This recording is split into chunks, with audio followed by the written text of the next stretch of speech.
ॐ अज्ञानतिमिरान्धस्य ज्ञानाञ्जनशलाकया चक्षुरुन्मिलितं येन तस्मै श्रीगुरुवे नमः। गुरुवे गौरचन्द्राय राधिकायै तदालये कृष्णाय कृष्णभक्ताय तद्भक्ताय नमो नमः। नमो विष्णुपादाय गुरुप्रेष्ठाय भूतले श्री श्रीमद्भक्तिवेदान्त माधव इति नामिने। साक्षात् गुरु सेवा मूर्तये शब्द ब्रह्मणि प्रतिष्ठितः पतित पावन चरित्राय नारायणाय प्रियो नमः। श्री कृष्ण रूपाय सुमंगलाय श्री गुरु कृपा विभूषिताय भावोल्लास भाव प्रदानाय नमामि तस्मै गुरुमाधवाय। वृंदावनेश्वरि तवै पदारविन्दं प्रेमामृतैकमकरन्दरसौघपूर्णं हृद्यर्पितं मधुपते स्मरतापमुग्रम् निर्वापयत परं शीतलमाश्रयामि। तवैवास्मि न जीवामि त्वया विना इति विज्ञाय देवि त्वं नय मां चरणान्तिके। श्री कृष्ण चैतन्य प्रभु नित्यानंद श्री अद्वैत गदाधर शिवसदि गौरभक्त वृंद। हरे कृष्ण कृष्ण कृष्ण हरे हरे, हरे राम राम राम हरे हरे। हरे कृष्णा। सर्वप्रथम मैं अपने गुरुपाद पद्म ओम विष्णुपाद अष्टोत्तर शत श्री श्रीमद् भक्ति वेदांत माधव गोसाई महाराज के चरण कमलों में अनंत कोटि दंडवत प्रणाम ज्ञापन करता हूं। हम लोग कृष्ण कर्णामृतम ग्रंथ का श्रवण कर रहे हैं। अब उसका हमारा 108वां श्लोक है, अंतिम प्रकरण है। टोटल 112 श्लोक हैं इस ग्रंथ में, तो 108 108। इससे पहले श्लोक में याचना की, प्रार्थना की बिलमंगल ठाकुर ने भगवान से कि आपकी सेवा, आपकी मधुर लीलाओं का चिंतन, श्रवण, स्मरण, कीर्तन इत्यादि, इसके अतिरिक्त और सभी प्रकार के जो धर्म अर्थ काम मोक्ष हैं वो पुरुषार्थ अत्यंत तुच्छ हैं। पुरुषार्थ का अर्थ है पुरुष प्लस अर्थ। पुरुष का मतलब है जो पुरे शयति इति पुरुष है, अर्थात आत्मा। तो आत्मा का जो अर्थ मतलब प्रयोजन है, तो आत्मा का जो परम प्रयोजन है वो कभी भी धर्म अर्थ काम मोक्ष नहीं हो सकता, क्योंकि धर्म अर्थ और काम ये तीनों ही इस संसार से संबंधित हैं, नित्य नहीं है। संसार की ही भुक्ति को प्राप्त कराने वाले हैं, भोगों को प्राप्त कराने वाले हैं। और मोक्ष जो है उसके अंदर भी भगवान की सेवा वासना नहीं है। तो इस प्रकार से ये मोक्ष का मतलब क्या, जो स्वस्वरूप व्यवस्थिति हित्वा अन्यथा रूपम स्वस्वरूपेण व्यवस्थिति, अन्यथा रूप को छोड़कर अर्थात अपनी उपाधि को छोड़कर अपनी आत्मा में प्रतिष्ठित हो जाना। तो केवल इतने मात्र से ही तो प्रेम की उपलब्धि, सेवा की उपलब्धि नहीं हो सकती। यदि हम जान गए कि हम आत्मा है तो भी क्या, सेवा तो मिली नहीं। तो ये एक आधी अधूरी जो है उपलब्धि है, अपितु ये उपलब्धि भी कहने लायक नहीं है, ये नकारात्मक उपलब्धि है, क्योंकि हम भूल गए थे अपने स्वरूप को और जान गए, लेकिन भगवान की सेवा नहीं मिली। हमने ये नहीं जाना कि हम भगवान के दास हैं, इसलिए मोक्ष भी अत्यंत तुच्छ बताया गया है। अपितु मोक्ष को तो सबसे बड़ा कपट कहा गया है, कैतव की इच्छा, कैतव कहा गया है इसको। तो इस प्रकार हम लोगों ने 107 107वें श्लोक में भक्ति की जो है, दृढ़ भक्ति की, अनन्य भक्ति की, तीव्र योगेण भक्ति की हमने महिमा का श्रवण किया कि उससे भगवान की जो दिव्य किशोर मूर्ति है अपने आप ही हमारे सामने प्रकट हो सकती है। दर्शन करने के लिए हमको याचना करने की भी आवश्यकता नहीं है। अब 108वें श्लोक में हम प्रवेश करते हैं। तो यहां पर जो बता रहे हैं अब, जय जय जय देव जय जय जय जय देव देव देव त्रिभुवन मंगल दिव्य नाम धे। जय जय जय देव कृष्ण देव, श्रवण मनु नयनामृतावतार।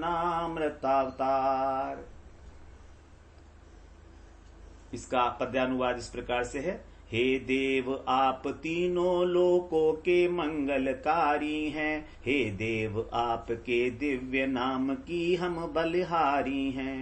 हे देव नयन मन शौर्य श्रवण के आप सुधारस हैं, हे ये देव देव ये कृष्ण देव प्राणों के पारस हैं। त्रिभुवन मंगल अर्थात तीनों लोकों का मंगल करने वाले, सबका हित करने वाले, ऐसे दिव्य नाम ध्येय अर्थात दिव्य नाम को धारण करने वाले, भगवान का जो नाम है अत्यंत दिव्य है, ध्येय माने धारण करना। ऐसे हे कृष्ण, आपका कृष्ण नाम है, हे कृष्ण, हे ज्योति पुंज आप, हे देव आपकी जय हो, हे देव आपकी जय हो, हे देव आपकी जय हो। तो पहले वाली लाइन में 3 प्रकार से भगवान की जो है जय दी गई है। उसके बाद फिर कह रहे हैं हे श्रवण मन और नयन, इन तीनों को ही आनंदित करने वाले अमृत के अवतार, ऐसे जो आनंद कर देने हैं हमारे जो कानों को, मन को और नेत्रों को, तीनों को ही आनंद देने वाले हैं अमृत के अवतार। हे देव, हे कृष्ण देव आपकी जय जय जय। बाद में फिर 3 बार जय दी है। तो पहले 3 बार जय कहा और 3 बार देव कहा, बाद में फिर 3 बार जय कहा और फिर देव और कृष्ण देव कहा। तो यहां पर आनंद सौंदर्य सिंधु श्री कृष्ण जब बिलमंगल ठाकुर से मधुर रसमयी वार्तालाप कर रहे हैं, कथोपकथन चल रहा है, बड़ा आनंद आ रहा है कृष्ण को। इसलिए पुनः जो है मुस्कुराते हुए कृष्ण अपने कृपा कटाक्ष को बिखेरते हुए बिलमंगल से पूछ रहे हैं, बोलते हैं, हे लीलाशुक, तुमने जब वृंदावन धाम की यात्रा प्रारंभ की थी उस समय एक पहला श्लोक पढ़ा था, चिंतामणि जयति मंगलाचरण, उससे आरंभ करके और 95वें श्लोक तक केयम कहंती अर्थात ये कैसी कोई कांति है। तो इस श्लोक तक तुमने 95 श्लोकों में मेरी लीला माधुर्य का गान किया। तुम्हारी कही जो रचनावली है वो मेरे कानों के लिए अमृत के समान है। अब मेरे कानों को उससे तृप्ति नहीं हो रही है, इसलिए पुनः तुम्हारी मधुर वाक्य रचना को श्रवण करने के लिए मैंने तुमसे 96 श्लोक से आगे अनेक प्रकार के प्रश्न किए, तुमको प्रेरित किया, तुम्हारे साथ वार्तालाप आरंभ किया और तुमने भी अपने श्लोकों के द्वारा, अपने वाक्यामृत के द्वारा मुझे तृप्त किया। तो तुम्हारी ये जो वाक्य रचना है ये अत्यंत रस से भरी हुई है।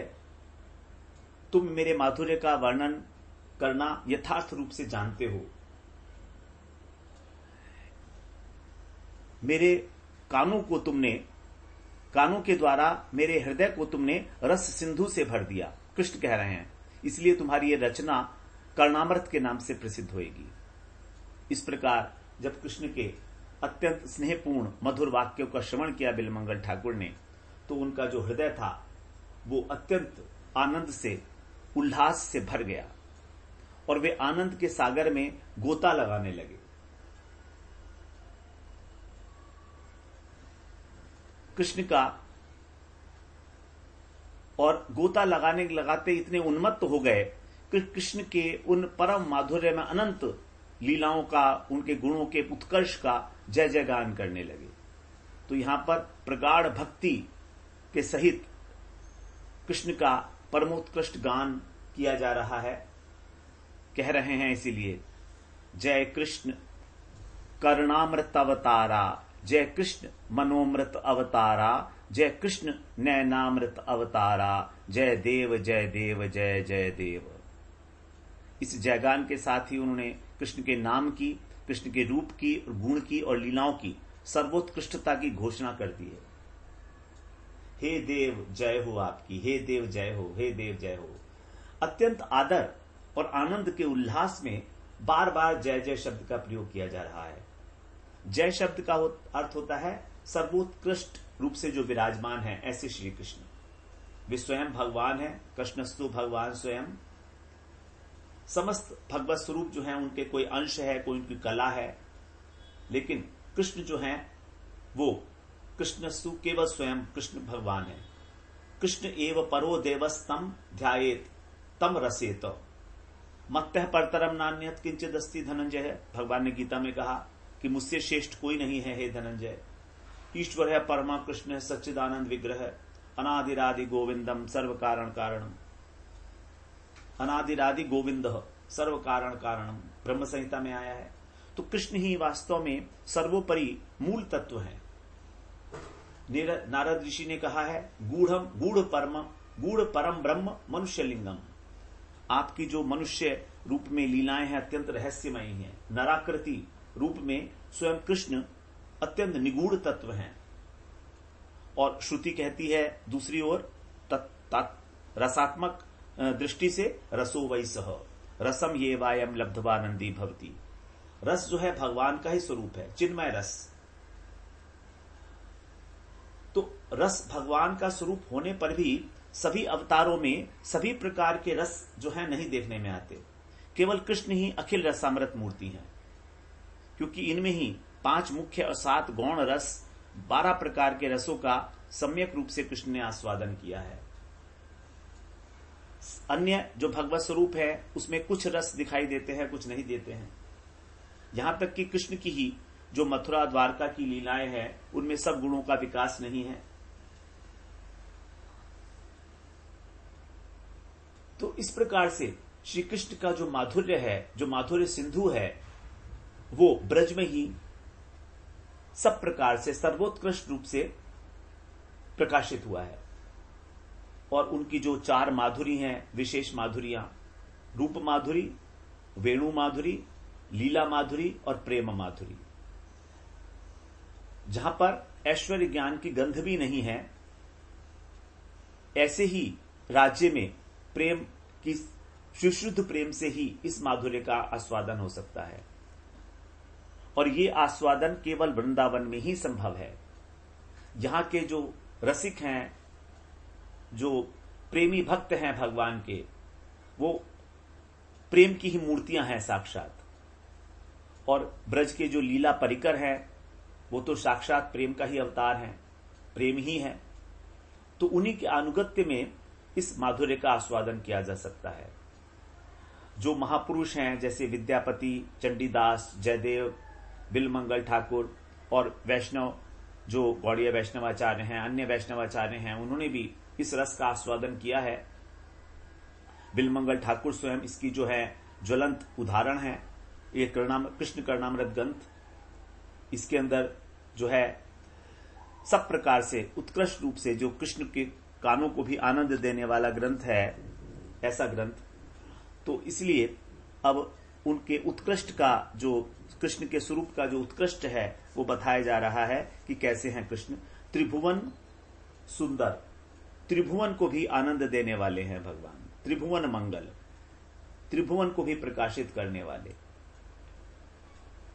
देव का मतलब द्योति, द्योतति इति देव, अर्थात जो प्रकाशित करते हैं, जो क्रीड़ा करते हैं, जो आनंदित होते हैं और आनंद प्रदान करते हैं।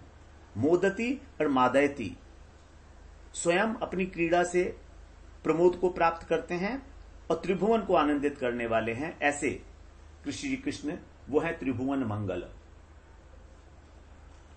नंददास जी कृष्ण के सौंदर्य का उत्कर्ष का वर्णन करते हुए कहते हैं, नंदलाल को नंद भवन को भूषण माई, यशोदा को लाल वीर हलधर को, राधा रमण परम सुखदाई, शिव को धन संतन को सर्वस, महिमा वेद पुराणन गाई, इंद्र को इंद्र देव देवन को, ब्रह्म को ब्रह्म अधिक अधिकाई, काल को काल ईश ईशन को अति ही अतुल तुलो नहीं जाई। नंददास को जीवन गिरिधर गोकुल गांव को कुंवर कन्हाई।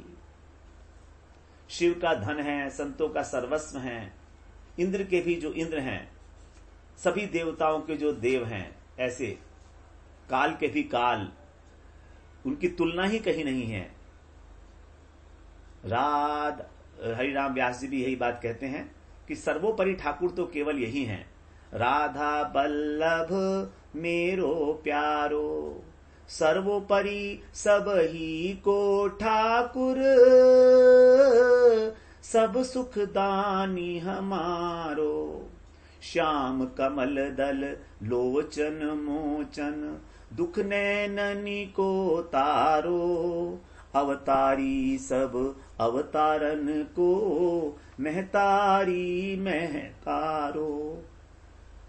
मूर्तिवंत काम गोपिन को, गाय गोप को प्यारो। व्यासदास को प्राण जीवन सम, छिन भर हृदय नटारो। एकमात्र कृष्ण ही यहां पर देव हैं। पहले भी 55वें श्लोक में कहा, सत्यम सत्यम दुर्लभम देवते अपि। कृष्ण ही जो है परम देवता हैं, उन्हीं का ध्यान करो, उन्हीं की पूजा करो, उन्हीं की उपासना करो। इसलिए कह रहे हैं जय जय जय देव जय देव जय देव जय देव। अब आगे कृष्ण के नाम का उत्कृष्ट बताया जा रहा है। जो दिव्य नाम ध्येयम, जो दिव्य नाम को धारण करने वाले हैं, ऐसे नाम क्या है कृष्ण का? कृष्ण जो समस्त भुवनों का मंगल करने वाला है, अत्यंत अद्भुत। कैसा है? मधुर मधुरम में तत् मंगलम मंगलानाम, सकल निगम वल्ली सत्फलम चित स्वरूपम। सकृत अभी परिगीतम श्रद्धया हेलया वा, भृगुवर नर मात्रम तारयेत कृष्ण नाम। मधुर से भी मधुर और मंगलों को भी मंगल देने प्रदान करने वाला, ऐसा सकल निगम वल्ली, जितने भी वेद वेदांत हैं, उन सब का फल और जो चित्त स्वरूप है। एक बार भी जो इसका श्रद्धा पूर्वक अथवा अवज्ञा पूर्वक भी उच्चारण करता है, हे ऋषिवर, ये कृष्ण नाम नर मात्र को, मनुष्य मात्र को तार देने वाला है। नामना नाम मुख्यतमम, नाम कृष्णोख्यम में परंतप। सभी नामों में जो मुख्यतम नाम है वो है कृष्ण नाम, सबसे मुख्य नाम है। पद्म पुराण में यह बात कही गई है कि हे अर्जुन, भूमंडल के समस्त नामों में मुख्यतम नाम जो है वो मेरा नाम ही है, कृष्ण। स्वयं कृष्ण कह रहे हैं अर्जुन से। भागवत में सुखदेव जी भी यही कहते हैं, भय भय भय भयम अपहंतुम ज्ञान विज्ञान सारम, निगम क्रदुपज हरे भृंग वेद वेद सारम। अमृत मुदधित चापय यद भृत्य वर्गान, पुरुष मृषभ वाद्यम कृष्ण संज्ञम नतोस्मि। 11वें स्कंद के 30वें अध्याय का 49वां श्लोक है, 49वां श्लोक। जैसे भौरा सार सार वस्तु को ग्रहण करता है, उसी प्रकार सभी वेदों को सार संग्रह करके कृष्ण ने भक्तों को संसार से मुक्त करने के लिए ज्ञान विज्ञान का भी सार निकाला, क्षीर समुद्र से अमृत निकाला। ऐसा भक्तों को इस कृष्ण नाम का पान कराया।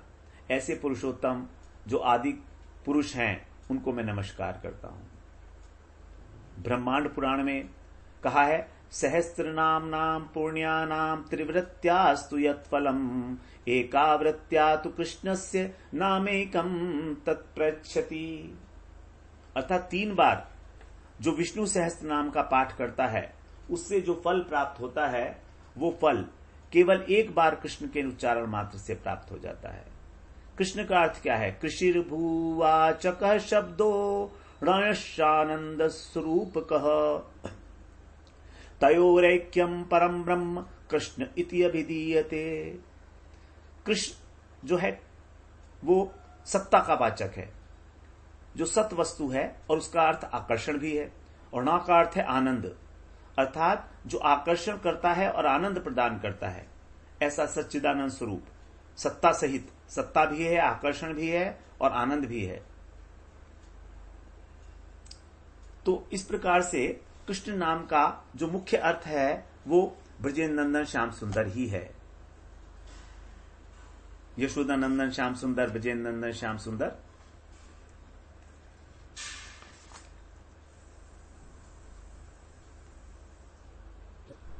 तो ये कृष्ण नाम जो है, नाम नामी से बिल्कुल अभिन्न है। जिस प्रकार नामी के गुण हैं उसी प्रकार नाम के गुण हैं। नाम चिंतामणि कृष्ण चैतन्य रस विग्रह पूर्ण शुद्धो नित्य मुक्तो अभिन्नत्वात् नाम नामिनो। अभिन्नत्वात्, अभिन्न है नाम और नामी। चिंतामणि स्वरूप है, स्वयं चेतन है, चिन्मय है, रस का विग्रह है, पूर्ण है, जैसे भगवान पूर्ण है उसी प्रकार शुद्ध है, माया का इसमें कोई लेश मात्र भी प्रभाव नहीं, नित्य है और मुक्त है। ऐसा कृष्ण नाम जो है। नाम विग्रह स्वरूप तीन एक रूप, तीने भेदे नाही तीन चिदानंद रूप। भगवान का नाम, भगवान का श्री विग्रह और भगवान का स्वरूप, ये तीनों एक ही वस्तु हैं।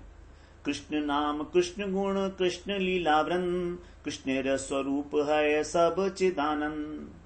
कृष्ण का नाम, उनके गुण, उनकी लीलाएं सभी एक चिदानंद स्वरूप हैं। जैसे कृष्ण का स्वरूप है उसी प्रकार से। तो इस प्रकार ये कृष्ण का नाम त्रिभुवन का भी मंगल करने वाला, मंगल का भी मंगल करने वाला, मधुर से भी मधुर। मुक्त पुरुष भी जो है हमेशा इसका गान करते रहते हैं। आत्माराम, सुखदेव इत्यादि मुनि जिनकी समस्त तृष्णाएं नष्ट हो गई हैं, वे भी इस कृष्ण नाम के रस में अवगाहन करते हैं, क्योंकि ये संसार रूपी रोग की एक मात्र औषधि है। और जो विषयी पुरुष हैं उनके कानों के लिए भी बड़ा रसायन स्वरूप है। निवृत्त तर्षैर उपगीयमानात् भवौषधाश्रोत मनोभिरामात् कौत्तम श्लोक गुणानुवादात् पुमान विरजेत विना पशुघ्नात्। तीन प्रकार के जो पुरुष हैं, विषयी, मुमुक्षु और मुक्त, उन तीनों के लिए ही यहां बताया है कि कृष्ण नाम कैसा है। निवृत्त तर्षयी, जो बिल्कुल मुक्त पुरुष हैं, उनके लिए ये हमेशा उपगीयमानात्, उसका गान करते रहते हैं, उसके अंदर रस का आस्वादन करते हैं, कृष्ण रस का, नाम के रस का। भव औषधात्, और जो मुमुक्षु हैं, जो मोक्ष चाहते हैं, उनके लिए संसार से मुक्ति का एकमात्र साधन रामबाण औषधि। और जो विषय पुरुष हैं, उनके कानों के लिए मनोभिरामात्, उनके मन को आनंद देने वाला है, उनके कानों को और आनंद को। तो ऐसा भगवान का जो नाम है, उत्तम श्लोक, उनके गुणों को छोड़कर यदि कोई व्यक्ति गुण की चर्चा नहीं करता तो वो तो कसाई की तरीके से ही है। पशुघ्नात्, जो पशु की हत्या करने वाला है, वही ऐसे उत्तम श्लोक भगवान की चर्चाओं से विमुख होगा और कोई नहीं होगा। तो जो कृष्ण कृष्ण है, इन दोनों अक्षरों में जो महिमा है सर्वाधिक रूप से, विदग्ध माधव में रूप गोस्वामी बताते हैं। तुंडे तांडिवनी रतिम वितुनुते तुंडावली लब्धये कर्णक्रोड कदम्बनी घटयते कर्णार्बुदेभ्य स्पृहाम चेत प्रांगण संगिनी विजयते सर्वेन्द्रियाणाम कृतिम नो जाने जनिता कियद्भिर्मृतैः कृष्णेति वर्णद्वयी। नांदी मुखी जी कहती हैं पौर्णमासी से कि कृष्णेति वर्णद्वयी, जो कृष्ण नाम के दो नाम है, ये इनमें कौन सा अमृत भरा है, अथवा ये स्वयं ही अमृत स्वरूप हैं, ये समझ ही नहीं आता है। क्यों? क्योंकि जब ये जिह्वा के ऊपर नृत्य करता है तब ऐसी इच्छा होती है कि हमारी जिह्वा अनंत जिह्वाएं हो जाए। तुंडावली, तुंडों की आवली, तुंडा माने जीवा। और जब कानों में प्रवेश करता है तो ऐसी इच्छा होती है हमारे हजारों करोड़ों कान हो जाएं, अर्बुद कान हो जाएं। और जब हमारे चित्त प्रदेश में प्रवेश करता है तब सारी जो इंद्रियां हैं उन पर विजय प्राप्त कर लेता है, अर्थात सभी इंद्रियां निश्चेष्ट हो जाती हैं। हमारे चित्त को डुबो देता है समुद्र में आनंद के। पता नहीं इसमें कौन सा अमृत भरा हुआ है। इंद्रियों की बड़ी विचित्र दशा हो जाती है इसका पान करते समय। नाम जप नृत्य करे रसना पे थे रसना अकुलाए कोटि रसना होनो चाहे है। ओछे द्वय पात्र निसो अघा में ना पान करत ताते अब श्रवण अरब खरब होनो चाहे है। हृदय अजिर में खेल जब करत नाम जीती सब इंद्रियन को अपनो रंग लावे है। कौन रस अमृत के सागर को मथी मथी विदना तू अक्षर द्वे कृष्ण ये बनावे है। हे विधाता, ये कैसे कौन से अमृत के सागर को तूने मथ मथ के दो अक्षर बनाए हैं, कृष और न। जब हृदय के अंदर प्रवेश करता है तो सब इंद्रियों को अपने रंग में रंग लेता है। तो श्याम सुंदर के इस कृष्ण नाम में कितना मधुर है, इसकी कल्पना, इसका जो अनुमान है वो केवल राधा रानी ही जानती हैं और कोई नहीं जानता। वे एक सखी से कहती हैं, सखी जब उनके नाम का इतना प्रताप है तो अगर उनका अंग स्पर्श हो गया तब मेरा क्या होगा। न जानी कतिक मधु श्याम नामे आछे गो बदन छाड़ीते ना पारे नाम परताप जार इछन करी ली गो अंगेर परश की वातारे। मेरा क्या हो जाएगा अगर उनके अंग से स्पर्श हो गया मेरा। तो इस प्रकार का एक कृष्ण नाम है जिसको केवल और केवल राधा रानी ही इसको जानती हैं, इसकी क्या मधुरिमा है, किस प्रकार ये सब इंद्रियों को जो है निश्चेष्ट करके और आनंद के सागर में डुबो देता है। राधा माधुर्य वेत्ता मधुपति अथ तन माधुरिम वेत्ति राधा। अर्थात जो राधा जी का माधुर्य है वो केवल कृष्ण जानते हैं और राधा और जो कृष्ण नाम है उसको केवल राधा जी जानती हैं। तो परस्पर ही एक दूसरे की महिमा को जानते हैं और कोई नहीं जानते हैं। कृष्ण नाम के अंदर जो डूबी हुई सखी है, जब वो अपनी सखी से कहती है, कृष्ण नाम जब सो श्रवण सुन्योरी आली भूलिरी भवन में तो बावरी भैरी। भरी भरी आवत नैन चितहु न पावे चैन तन की दशा कछु और ही भैरी। जेतिक नेम धर्म की नेरी में सब रोम रोम हो मैं तो श्रवण भैरी। नंददास जाके नाम सुने ते यह गति माधुरी मूर्ति की दो कैसी दैरी। जब नाम सुन के ही ये हालत हो गई है तो उनकी जब माधुरी मूर्ति के दर्शन करूंगी तो क्या होगा। सारा नियम धर्म सब कुछ भूल गई और रोम रोम हो मैं तो श्रवण भैरी। श्रवण करते करते मेरा मन ऐसा हुआ कि प्रत्येक रोम रोम जो है मेरा श्रवण कर रहा है कृष्ण नाम का। एकस्मिन इंद्रिये प्रादुर्भूतम नामामृतम रसई आप्लावयति सर्वाणी इंद्रियाणी मधुरई निर्जयी। बृहद भागवतामृत में सनातन गोस्वामी पाद बोलते हैं कि जो नामामृत का रस है एक इंद्रिया में ही जब प्रादुर्भूत होता है तो अपने माधुर्य से सभी इंद्रियों को अप्लावित कर देता है। सभी इंद्रियां जो है निश्चेष्ट हो जाती हैं। तो कृष्ण नाम संकीर्तन यही जो है हमारे मंत्र उच्चारण के दोष को भी निवृत्त करता है। यदि मंत्र में किसी प्रकार दोष हो जाए, क्योंकि मंत्र का बड़ा ठीक प्रकार से उच्चारण करना होता है, स्वर भेद हो जाए तो उसका अर्थ ही अलग हो जाता है, लेकिन ये कृष्ण नाम का जो संकीर्तन है वो उस दोष को भी निवृत्त करता है।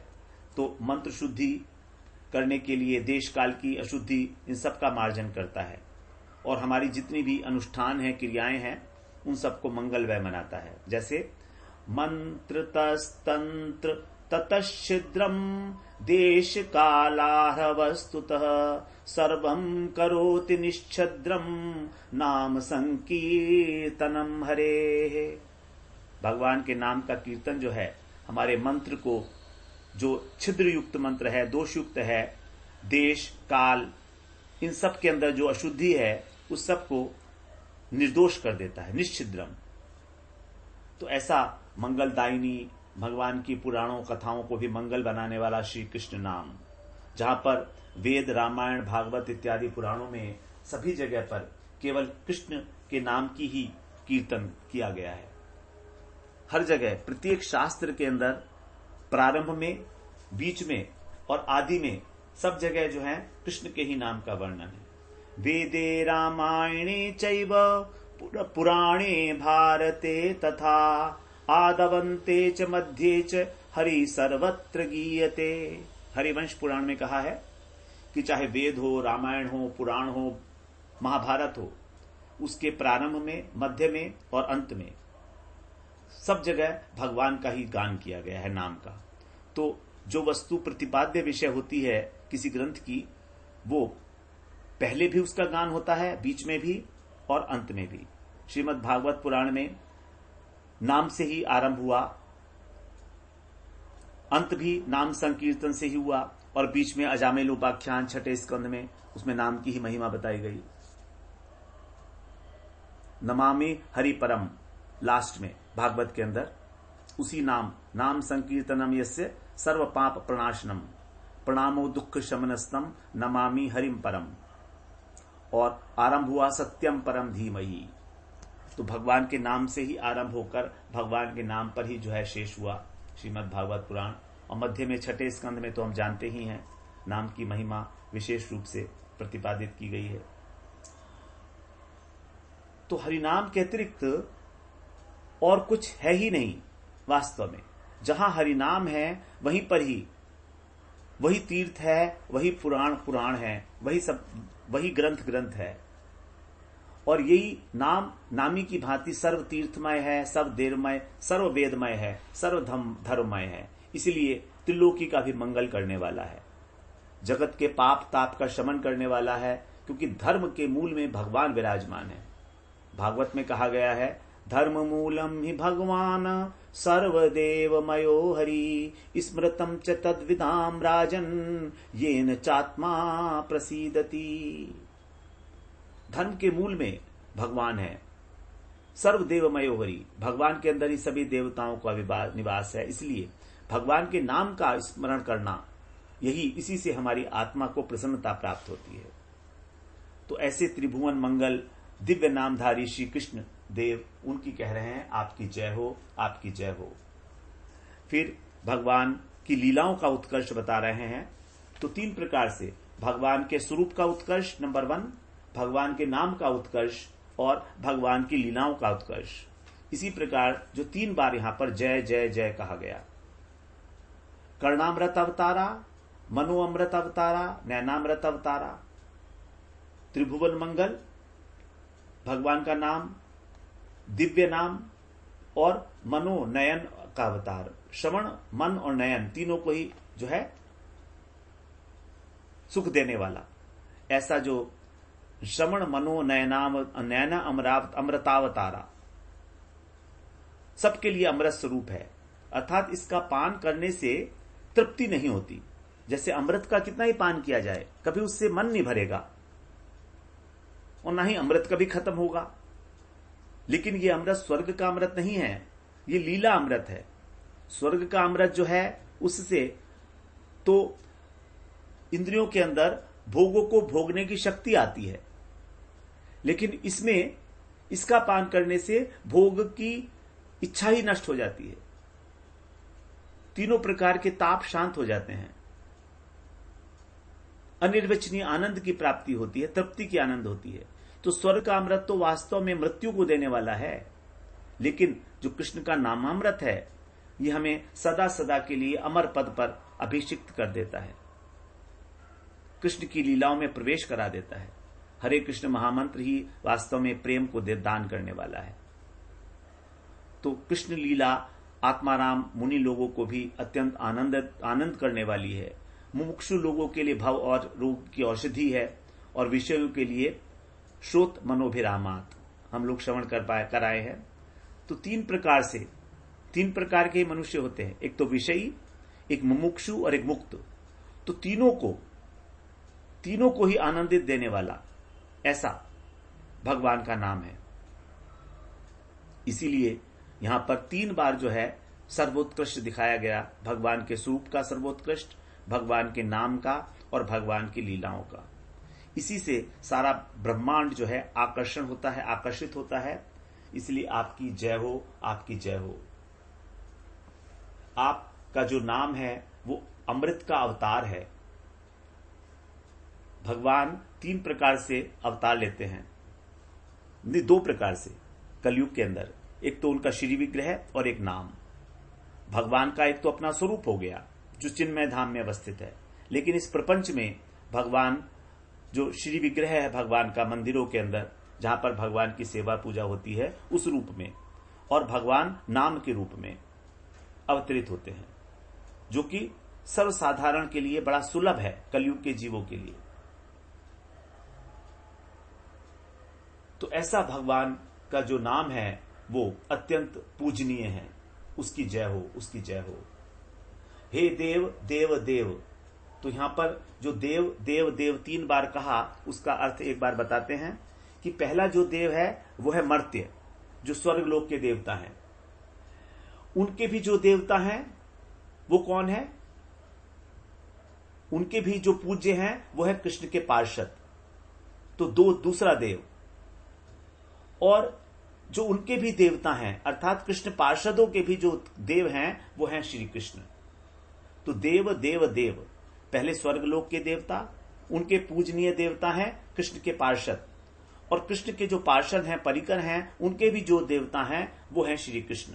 तो हे देव देव देव, आपकी जय हो, आपकी जय हो। तो भगवत पार्षद देवताओं के भी पूज्य हैं, ये बताया गया है भागवत के अंदर। हरेर अनुव्रता यत्र सुरा सुरार्चिता। हरेर अनुव्रता यत्र, अर्थात भगवान के जो सेवक हैं वो, उनके जो पार्षद हैं वो सब सुर और असुरों के द्वारा भी अर्चित, उनकी पूजा की जाती है। दूसरे स्कंध के 9वें अध्याय का 10वां श्लोक है। तो इस प्रकार से भगवान को यहां पर 3 बार देव देव देव कहा, जो हमारे श्रवण कानों के लिए, मन के लिए और नेत्रों के लिए अमृत स्वरूप है।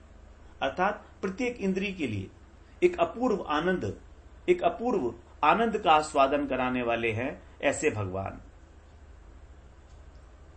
तो इस प्रकार जो है हम लोगों ने भगवान की जो सर्वोत्कृष्टता, उनके स्वरूप की सर्वोत्कृष्टता, उनके नाम की और उनकी लीला की सर्वोत्कृष्टता का यहां पर 108वें श्लोक में श्रवण किया। अगले सत्र में हम लोग 109वें श्लोक में प्रवेश करते हैं। वांछा कल्पतरुभ्यश्च कृपा सिंधुभ्यैव च पतितानां पावनेभ्यो वैष्णवेभ्यो नमो नमः।